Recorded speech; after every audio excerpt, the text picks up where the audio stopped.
I think we are just dot 7. Yeah. We can wait for a couple of minutes before starting our sessions. Sure. For the time being, for the new audience, it's an opportunity to welcome all of you. This is the third season of this fortnight program. This year we started with Ramesha ji as the chief mentor of the whole program. This program is designed by him, and we are doing every alternative Friday. But tomorrow we had some kind of assignment, so we requested Dr. Dutt to inform the program, and he's gracious enough to knock our call. So far this particular program is concerned, Business Manager, the HR magazine of the country.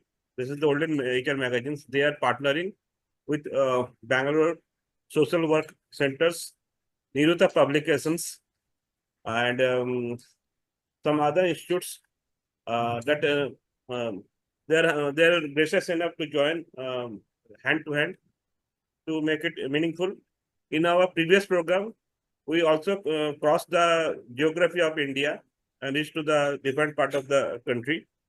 And by and large, we have around average 60 audience, 60% as our audience. The audience mix comprises of veteran professionals, students, academicians, and from industry also. So we are planning to redefine the programs, and that's why we need your feedback, the participants' feedback, that will make our program more effective and meaningful.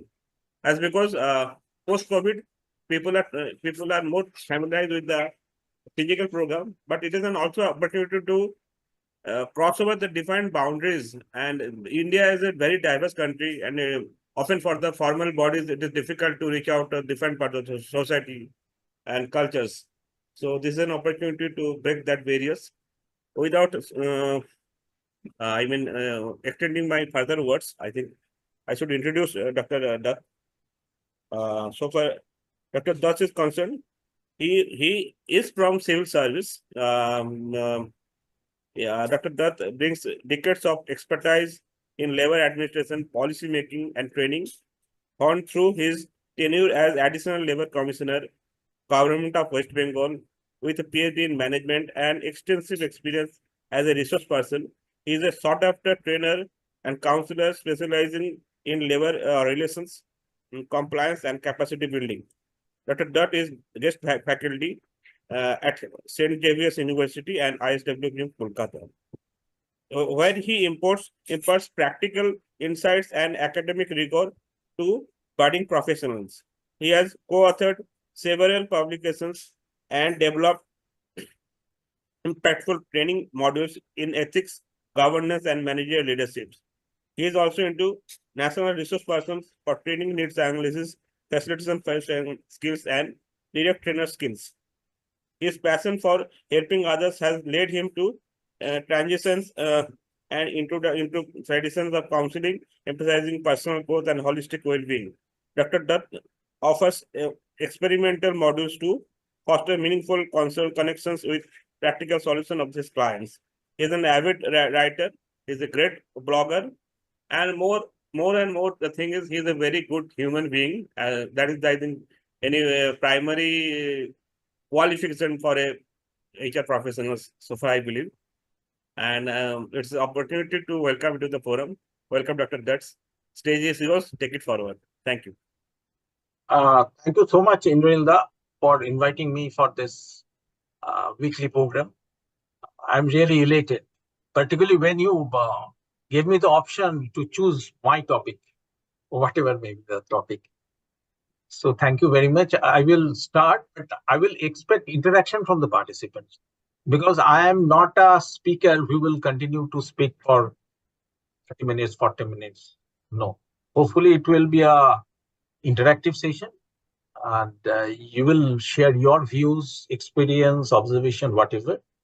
And we will try to, within this 1 hour, we will try to co-create a new understanding or a modified understanding.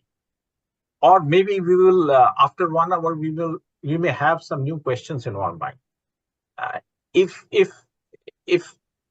we can question our assumptions, I will think my purpose is fulfilled. I have a PPT with me. Let me try to share. I think I will be able to share. No?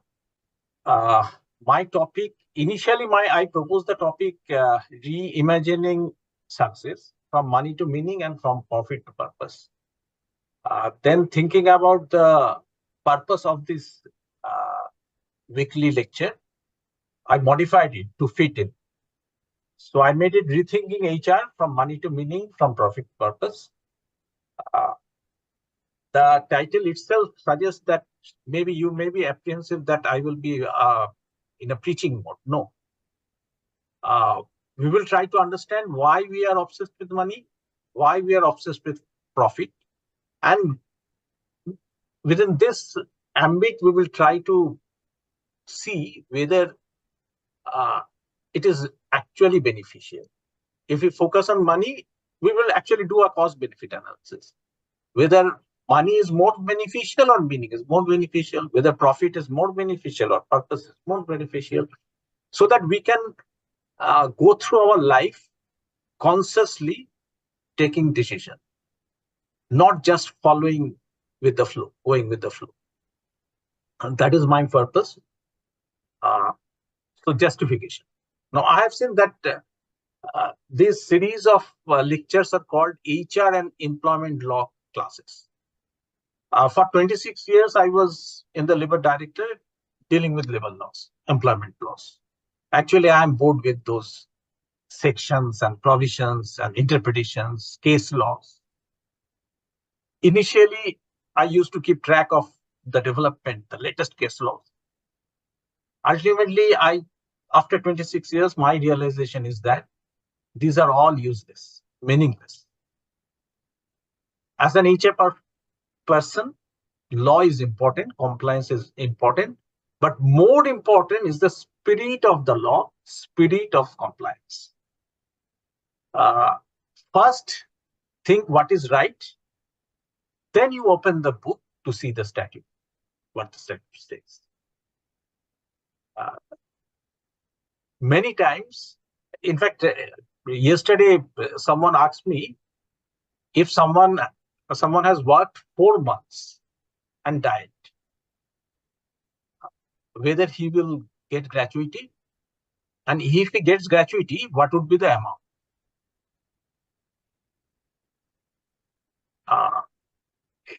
Now think about the salary of a worker. For me, the question was irrelevant. So in case of death, 5 years, you need not complete 5 years. But spending your time, the time we are spending here, is basically our life. Why spend our time on trivialities? Someone has died. You work from my farm?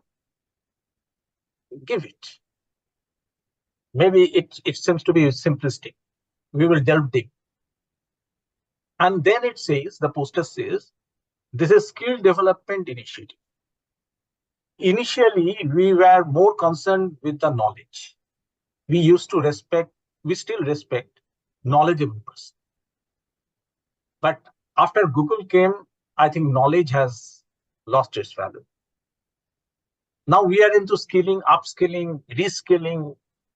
We are focused with skilling. But I would request all of us to go deeper.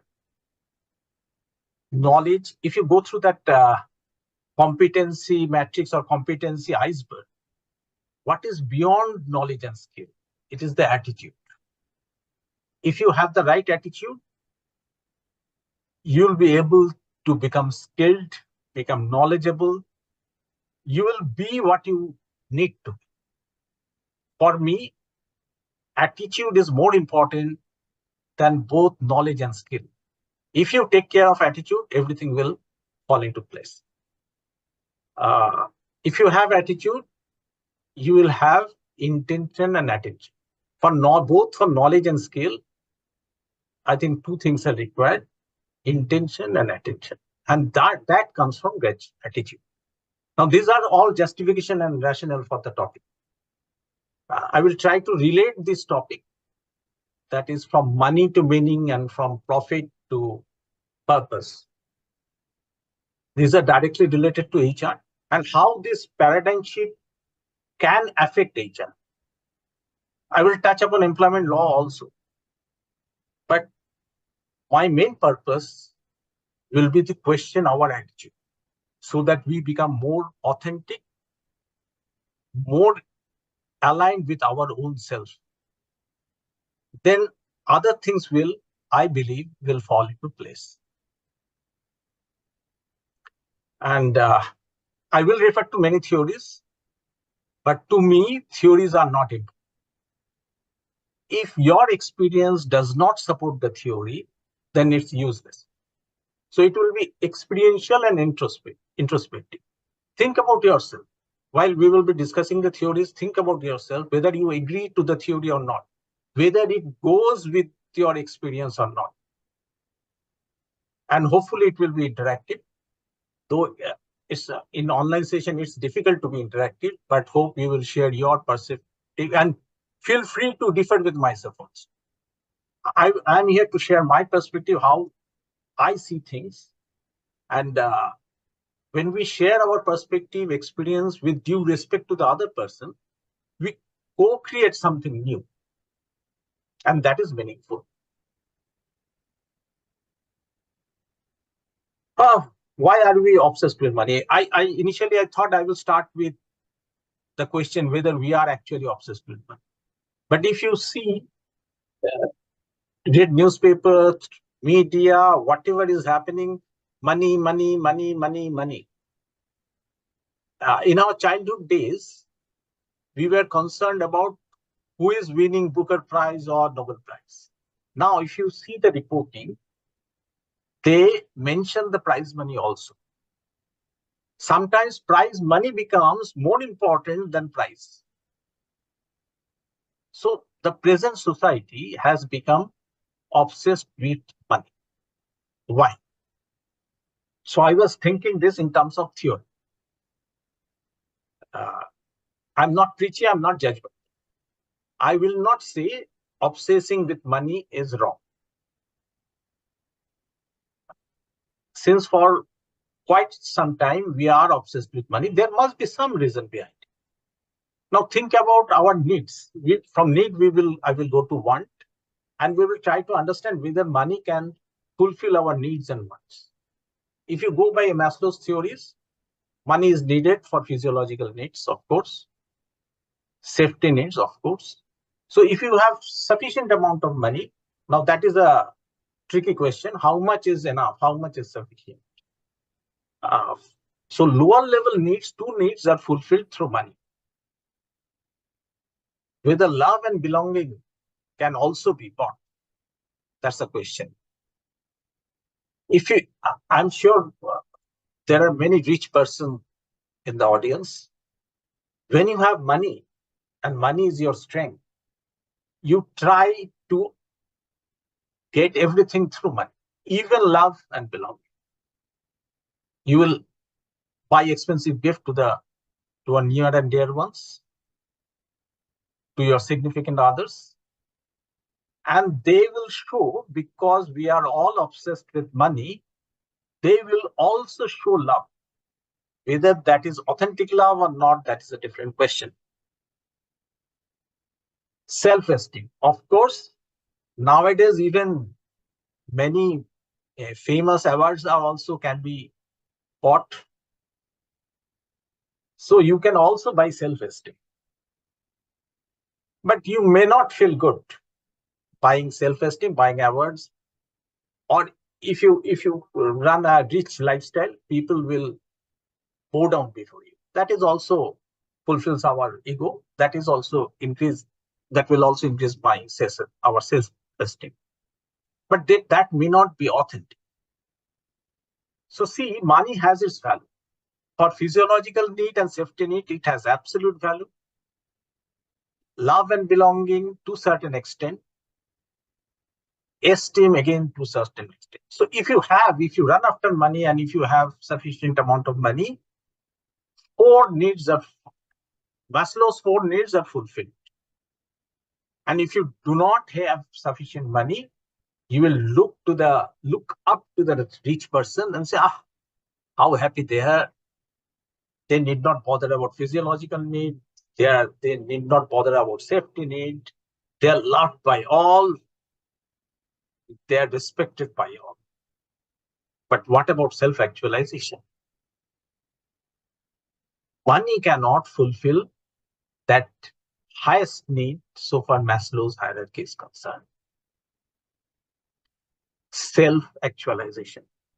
The potential that what I can become, that can be, we will see how we can reach that stage also. Money cannot give. So money has its value up to the level of esteem. So far Maslow's hierarchy is concerned. In fact, there is an interesting study in this respect.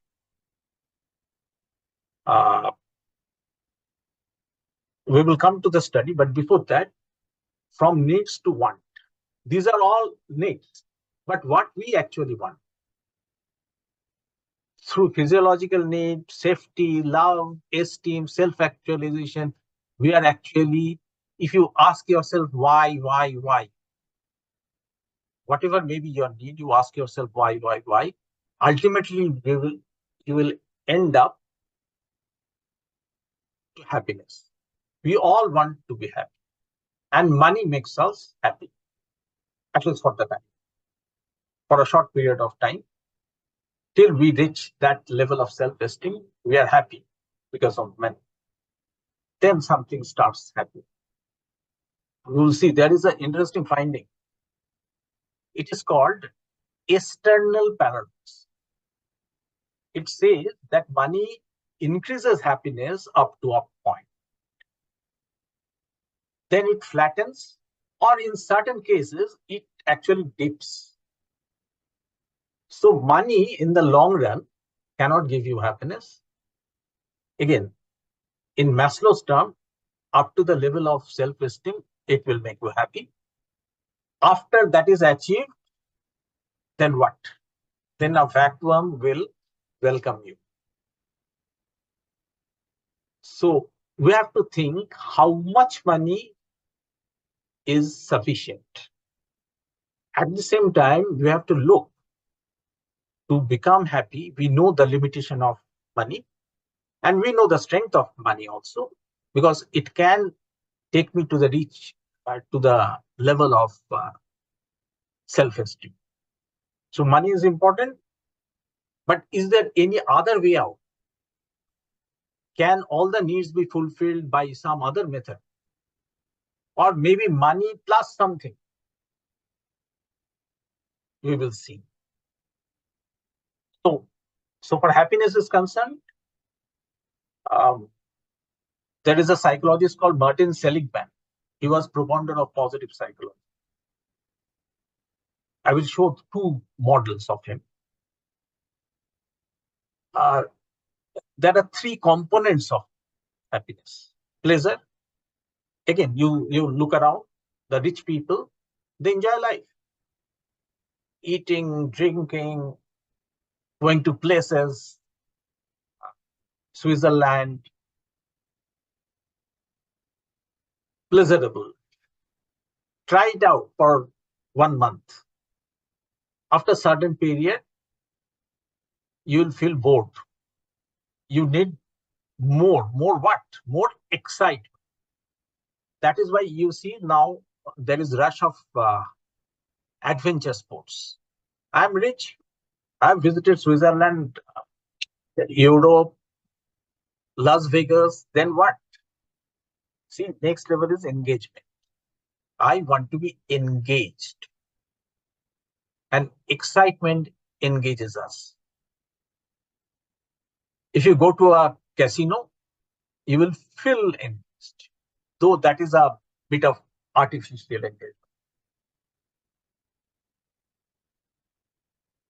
Even if you feel engaged, after some certain time, if that engagement does not have any meaning, you will again feel bored, frustrated, depressed. Pleasure is there, engagement is there, excitement is there, but something is not there. What is not there? That's meaning. That is why you will feel many persons, Mother Teresa, and there are hundreds of people who are doing altruistic work. They are not rich, but they are more happy than us because they are doing something which is meaningful.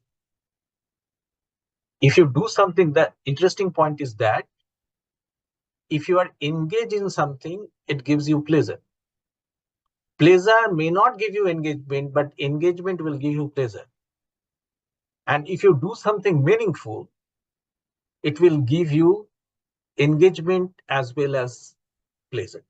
So meaning actually includes all. But what does the word meaning mean? In Seligman's perspective, it is when you are contributing to something, it is meaningful. We all understand the meaning of meaning, but it is difficult to express. To me, the way I see meaning is that meaning is something bigger than us. Engagement, that word you can pronounce and it has some meaning. Computer, tap, water. These are all meaningful words because they represent something else, something bigger than themselves. In life also, my life is meaningful if it means something else. Think about Gandhiji. Whenever we think about Gandhiji, we think about non-violence. Whenever we think about Einstein, we think about relativity. These are, to me, the measure of meaning. Whether whatever I am doing is bigger than itself. That is meaning. Again, Martin Seligman talked about authentic happiness. It is lined with that previous one. A pleasant life, enjoying everyday pleasure. If you open Facebook, you will see, or Insta, you will see many people are like that. They have money and they are apparently enjoying time. I have experimented with that way of life. It's difficult. After some time, you will understand what lack of meaning means. You can experience that. If you have enough money to lead that life for at least a week or 10 days. Then good life. Good life is linked with that engagement, using skills for engagement. When you are using your skills, you feel good. If you have mastery, that is why we love playing games. Even if you play badminton or table tennis, you will feel good. You play cards, chess, you will feel good. So that is another level of happiness. So pleasant life, you are enjoying. Good life, you are engaged. And then meaningful life, Seligman calls that is contributing for greater good. So that is why we are moving from money to meaning. With money, you can achieve pleasant life, a good life also, but not a meaningful life. But if you can lead a meaningful life, it will include everything. So the choice is ours, whether we should go for meaningful life or moneyful life. Again, though it is a theory of motivation, it can be applied in happiness also. This is called SDT theory, self-determination theory. It says to be happy, to be motivated. He also talks about basic needs. 3 needs: competence, autonomy, relatedness. This is particularly applicable in our professional life. Only salary, high salary is not sufficient to keep us engaged. We need autonomy. We should not be compelled to do things. I should have certain level of independence. Then competence. If someone pays me for sitting in my chair for 8 hours, I will not be happy, even if they give lakhs of rupees. So I need competence. Competence is related to, in Seligman term, engagement. Think about your professional life. Whenever you have taken up any challenge which challenged your competence, you performed at your best, you felt good. And irrespective of the outcome. And third is related. When you feel connected with the people. All things are actually connected. You can compare these three with Maslow's theory also. Again, can money buy? Money cannot buy relatedness, at least authentic relatedness. But money can buy autonomy and, to a certain extent, competence.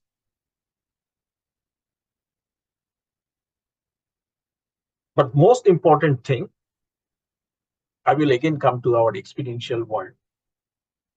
Intrinsic motivation and extrinsic motivation.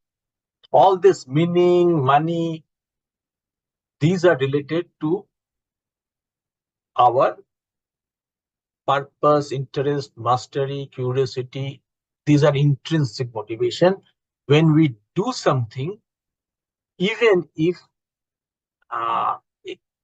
it does not give me a salary or not. And on the other hand, extrinsic motivation, we do it for grades, points, money, career, exam. Again, compare it with Maslow.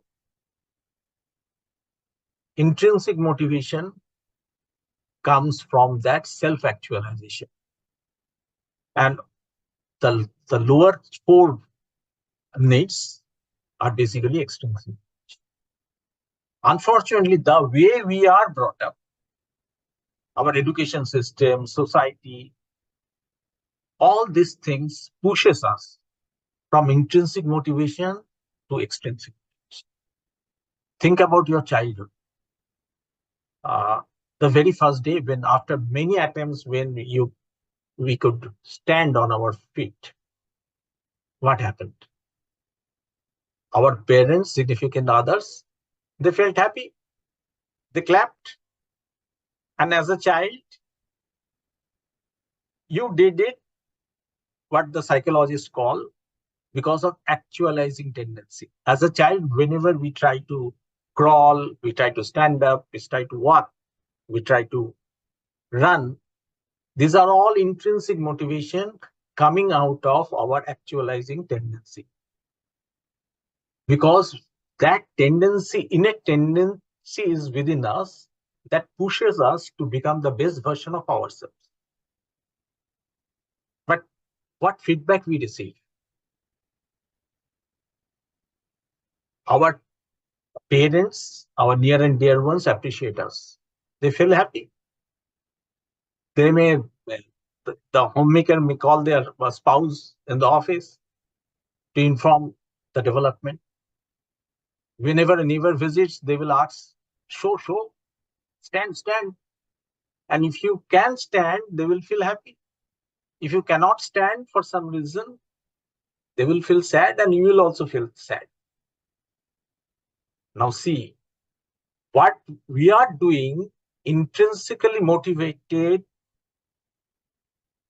to become the best version of ourselves, we started to depend on the feedback from others. We start trying to please others. Our happiness started to become dependent on the happiness of others. We start to feel the fear of failure. When I can stand up, my near and dear ones are happy.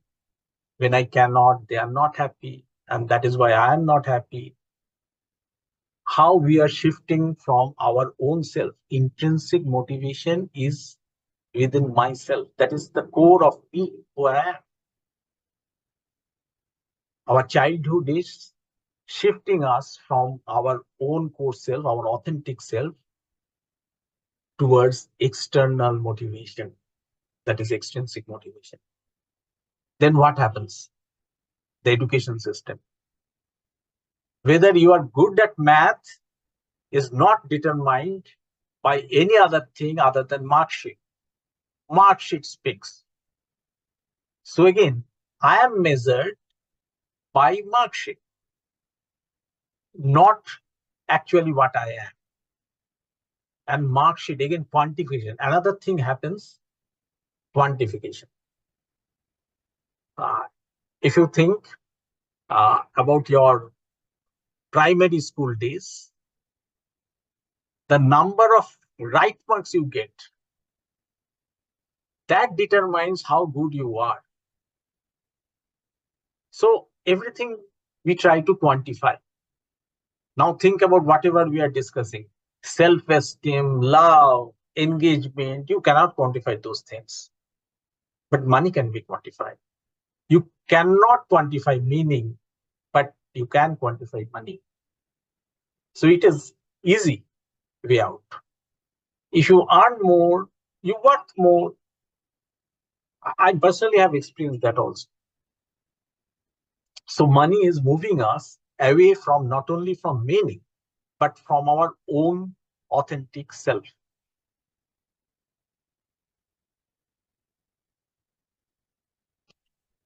So I've covered this. Now the next part. So this is money to meaning. So what I understand is that meaning is more important than money. Money is a means. Money itself has no meaning. It has only that exchange value. Money is needed. It is not money versus meaning. It is money and meaning. If we want to lead a happy life, we need to lead a not a rich life, but we need to lead a meaningful life. So obsession or priority must shift from money to meaning.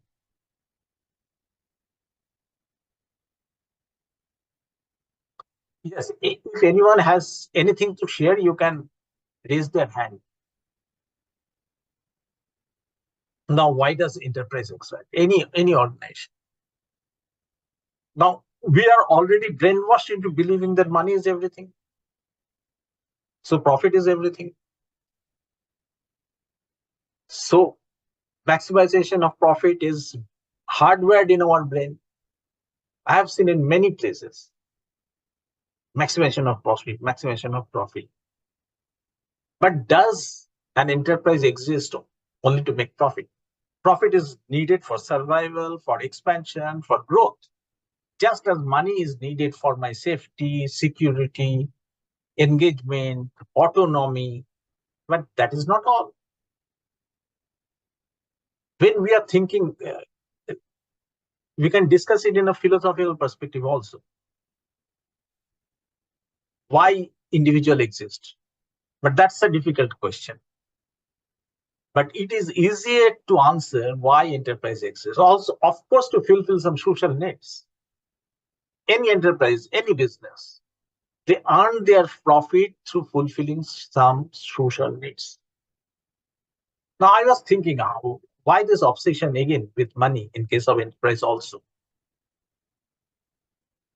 Then I learned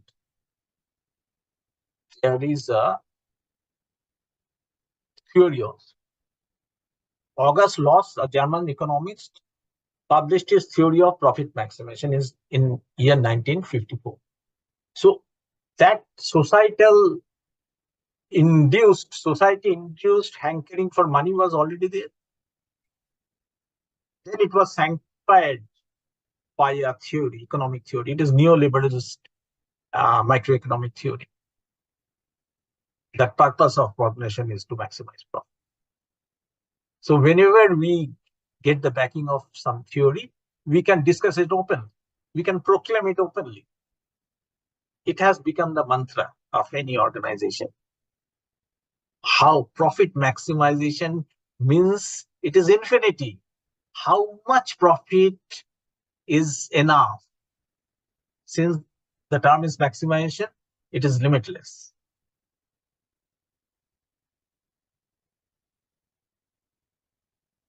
Then there was another theory also, which contradicts that this is not profit maximization, but there should be satisfactory profit. Just we should have satisfactory money to lead our life, to lead our happy, authentic life, meaningful life, so that we can self-actualize ourselves. In case of organization also, you need satisfactory profit for survival, growth, expansion, so that you can fulfill your purpose in a better way. And see, profit maximization is a good thing. It is a mantra, but profiteering is not. We hate the person who that black market years. We hate the person because it's illegal. But he is doing that profit maximization also. Even think about the corrupt person. He's doing profit maximization. Only thing, he is doing it illegally, and he has got caught. That's the difference. But if you focus on the basic, then there's something must be wrong in the profit maximization mantra itself.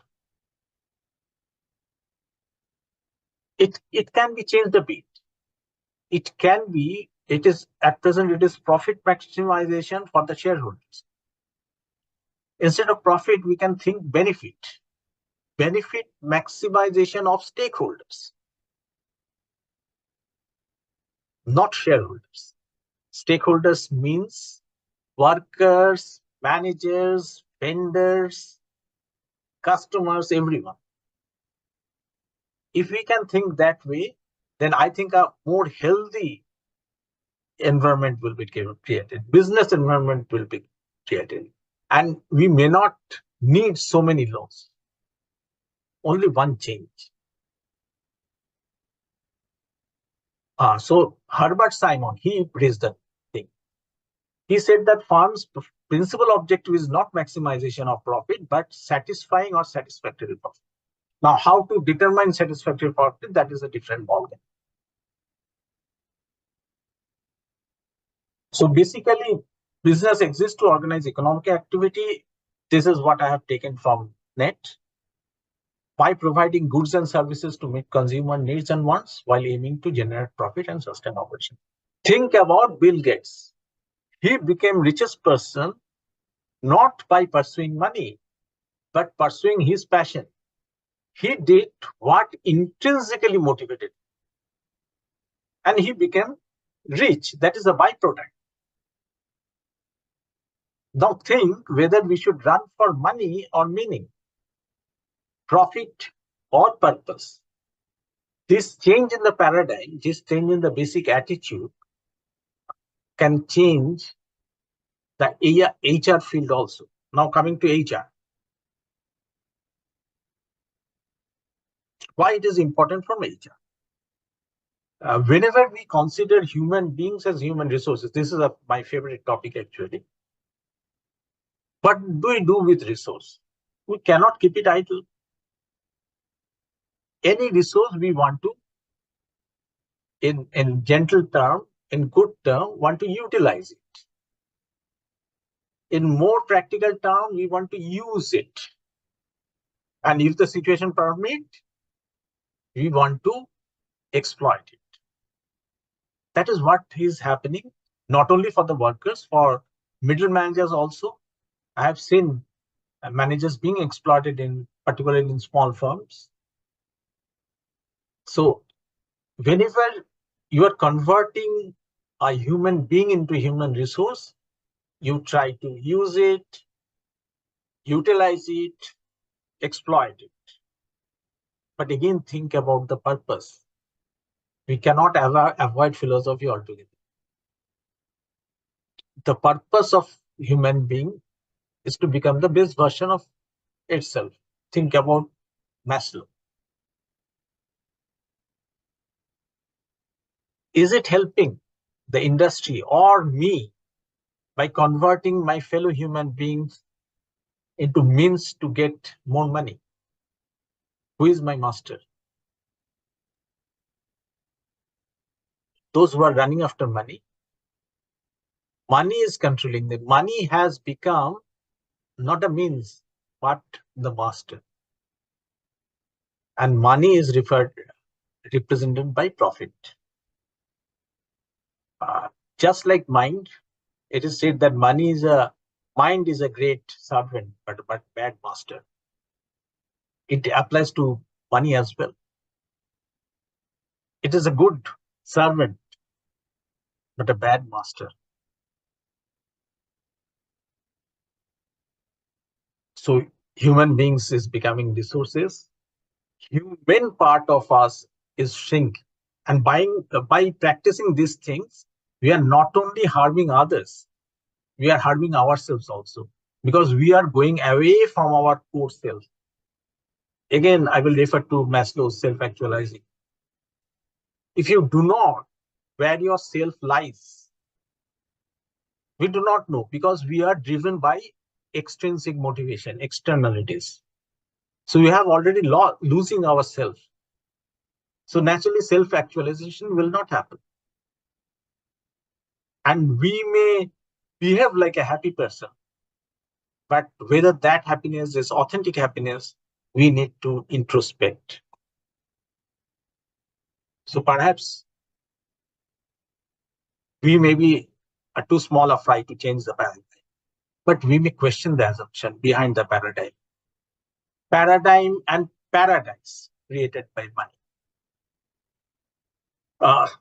Thank you. Any question, observation, anything? Participants, please raise your issues related to Dr. Dutt, if you have any. You may feel free to disagree also. Dr. Dutt, I have one issue. Right. Your point of view is that there has to be conservative steps for profit maximizations. Now, in an enterprise situation, who will have this break that, well, this is the threshold point, we should stop here, or we should reduce our journey, or just make a break for a while. Let us see what are the other competitors and other stakeholders doing. Then we'll decide about the next step. So who will play this role, and why the boss of that enterprise will listen to him or her? If you kindly... Yeah, great question. In fact, all the stakeholders can do it differently. Government can pass law. If you think about essential drugs, medicines, government fix the prices now. So government can regulate how much profit is, maximum profit is permissible. Government. Top management can introspect whether we should focus on more profit or something else. The vision statement should not just for the website. The top management may reflect whether what I am doing is right. The proprietor, the owner, may also reflect whether more money is making me more worthy, or we should do something else. Other stakeholders can hit, they may not change, but they may ask the question, how much money is enough? So it may be self-regulated. The question may be raised by less powerful stakeholders, and the government can actually implement. Just think about the smoking of cigarette. It is not banned, but the barriers are getting higher and higher. Now it is not fashionable for smoking also. In our school days, it was fashionable to smoke. Now it is fashionable to drink, but not smoke. So become outdated, yes. Yeah, so social change happens over time, and the government can also play a role. In fact, in earlier days, there was a cap on the salary, that wage differential between the lowest paying employee and the highest paying employee, Yes, there was a cap that you cannot go beyond that. But that law is no longer there. So law can also play it. But we, the less powerful people, we can just ask questions. And we can ask ourselves also, whether money, it is not only about organization. How much money I need, and whether any more money will bring more happiness to me. Okay. Professor, I have a question. I saw that you are a meditator also. Is there any connection between self-actualization and meditation and happiness? I think there is a connection. I will give my perspective. Self-actualization happens when we are connected to self. Now, I will go beyond the topic. Any kind of meditation, there are so many types of meditation nowadays. All the meditation, their focus is to stop your mind. Because nowadays, I think since civilization, we identify ourselves with our mind. And the money and mind is influenced by external influence much more than our original self. Carl Rogers, he is another propounder of positive psychology. He talked about organism. I am not what my mind thinks, but I am the entire organism is me. So the moment I can silence my mind, then the self gets the opportunity to expose itself. Because the way we are brought up through our education system, socialization, everything, it moves us away from our self. We live in our mind more than in our authentic organismic self. So I think meditation can help us to become more self-actualized, because that will give us the opportunity to be in touch with our authentic self. Kallol Dutt, we have a question from Mr. Pavan Kumar. He asks that, what are your views on collective mindset of management compared to individual leaders' mindset? How do we bring more synchronistic in multi-geographical spread organization with respect to collective mindset? Good question. Good question. It is easier to deal with individual ownership. All human beings are basically similar. So, in case of individual owner, if you follow their entire path, a startup, when an entrepreneur starts his journey, his mindset, he was at that time intrinsically motivated. Then he starts getting the taste of success. He starts earning money. So from intrinsic motivation, he pushes himself to external motivation. Initially he created the market. Then he starts thinking what product will be accepted by the market. That change, what I think from my interaction with some entrepreneurs, some individual owners, is that there is usually no one to ask him the questions. It happens with the artist also. So for individual owner, through introspection, the change may happen. But for collective counsel, that what you told, that is an interesting thing. When there is a collection of individuals, when there are many individuals with different background, cultural background, geographical background, in that case, I think if we can focus on brainstorming, if we allow them to express their authentic desire, though it is idealistic, there will be politics that is difficult to handle. But if they participate in discussion with their authentic self, then new things can emerge. Because an individual cannot realize he's going astray. He's taking a different route. But when there is a collection of individuals with different backgrounds, different age, different culture, then that is a hope. Because then the collective consciousness can play a role and it can bring it back to the original self. But for that, I think the top management, that collection of individuals, they should go to a retreat, spend time, and let their authentic self come out, even through meditation. Meditation, mindfulness practice, all these things can help. While exchanging views, ideas, like what happens in brainstorming, we do not judge, we do not evaluate. Mind need to be silenced. Then we will be less calculative. Calculation can be done afterwards.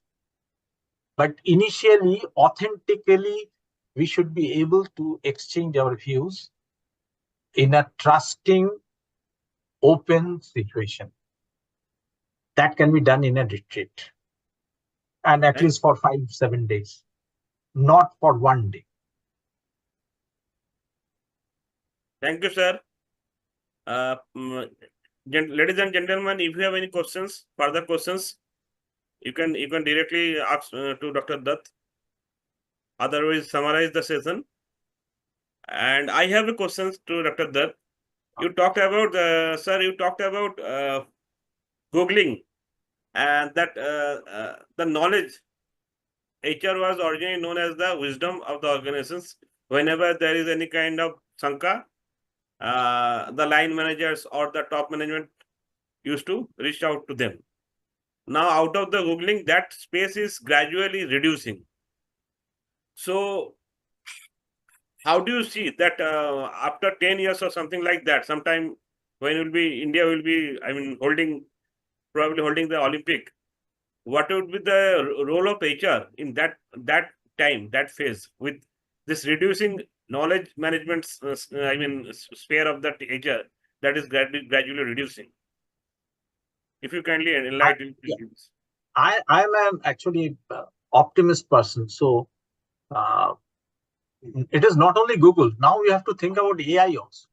Absolutely, sir. Yes, sir. With the advent of AI and Google, I think that things will change drastically.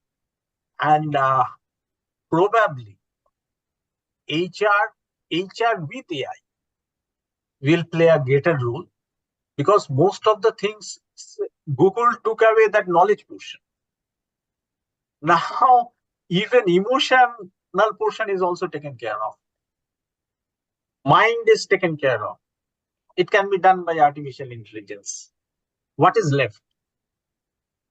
Basically, the consciousness, humanness, and emotion. See, this changes you can see very clearly. Initially, we have to identify that we are not a robot. What was the test? It will be given 3 + 4. You have to write the answer 7. So it was based on what human can do. Now it is not like that. You have to just tick that I am not a robot. From the tick, how the machine is deciding whether I am a robot or not, it depends on our imperfectness, what we cannot do. We cannot draw a perfect tick. A computer can, a robot can. So our imperfection is becoming our strength. Maybe our humanness will become our strength in near future. So empathy and all these human qualities will be rewarded more. Heart will be rewarded more than the brain, because whatever the brain can done is already AI can do. And I think future is, I use AI quite often, and I'm actually shocked I do not know where we are going, but basic changes, I'm sure, is going to happen. And what I think is that we need to be more connect with our authentic self to know the basic, that existential question, why I am here, that we have to face and confront. Running after money will not solve the problem. Running after AI will not solve the problem. We need to take AI along with us, AI, Google, everything along with us. But a major portion of our brain, the AI and Google will do. We need to, as you said, wisdom. That wisdom we need to provide. So the more wiser I am, more better I will be able to function and survive in a AI dominated world. That is my perspective, Indra. Great explanation, sir. It was a mind-boggling discussion with you, always as in the past also. Now I request Ramesa ji to unmute his video and summarize the thing and offer the I vote of have a thanks. question. Okay, please. Yeah. Sir, I have a question. Sure. Please, Good evening, please, sir. please, This is Anita here. please Yeah. introduce Am I yourself, audible, ma'am. sir? Yeah, audible. I'm Anita, research scholar at Department of Social Work, Bangalore University.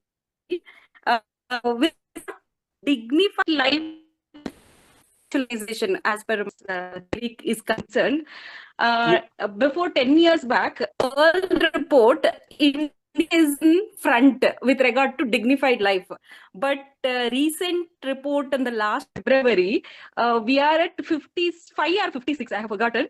We are in that place. That means our Ma'am, dignified you are not life audible. is deteriorating. So how can we bring back that? Because I think if there is we a network see issue. today's Yeah. If you kindly write down your points, small. Acha, let me try to summarize what she said.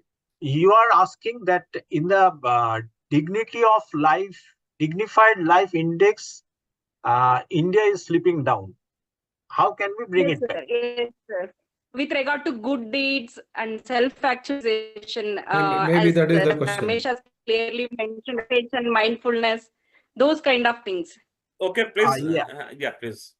Yeah, Go I ahead. do not know the parameters of dignified life, but from whatever you said, it is clear. It is directly linked with my topic, I think, because Yes, sir. again, if we think about, we are so focused on success, we do not throw light on the other part of the population.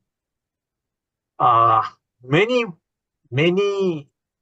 individuals work 12 to 15 hours a day. So he may be doing a job, he may be earning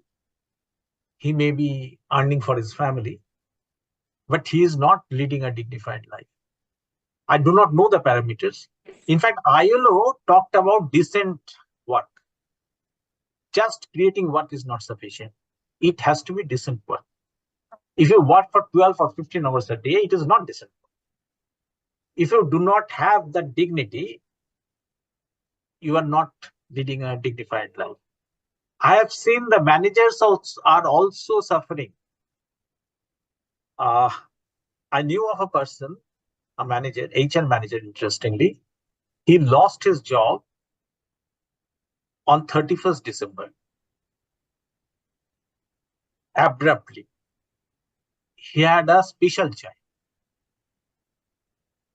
And the inhuman way, the heartless way he was dismissed was actually unthinkable.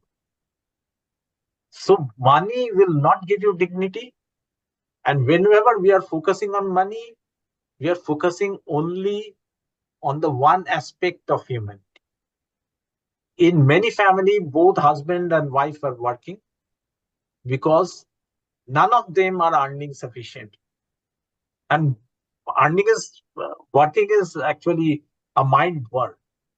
Both of them are working 12 to 13 hours a day plus commuting time. It is absolute slavery. Why? Because we are treating human beings as resource, as means to get more money. And we do not know what to do with that money. I know many rich persons earning much.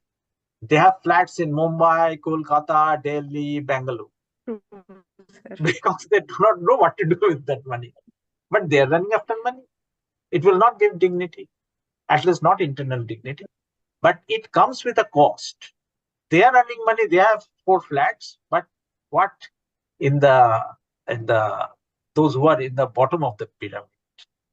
See, the fortune is at the bottom of the pyramid. For whom? Not for the persons who are at the bottom of the pyramid. It is for the rich. They are becoming more rich, and that is not making them more happy. At the same time, those who are actually at the lowest level, their life is becoming living hell. It is mindless. Especially unorganized workers. Thank you, sir. Thank you so much. Thank you, sir.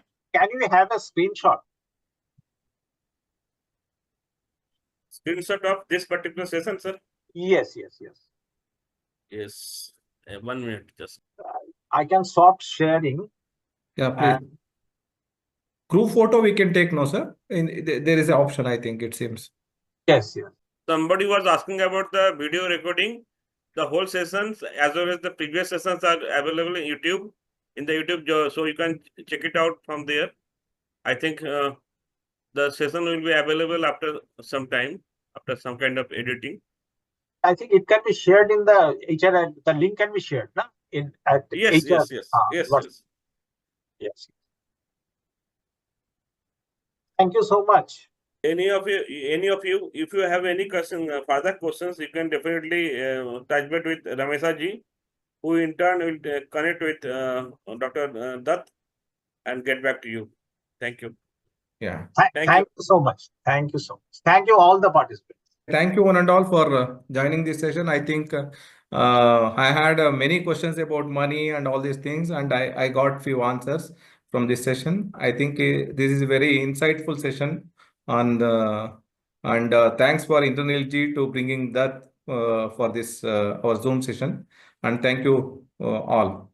I'm closing this session, and then we'll join us for the next weekend session. Thank you one and all. Thank you. Good night. Good night.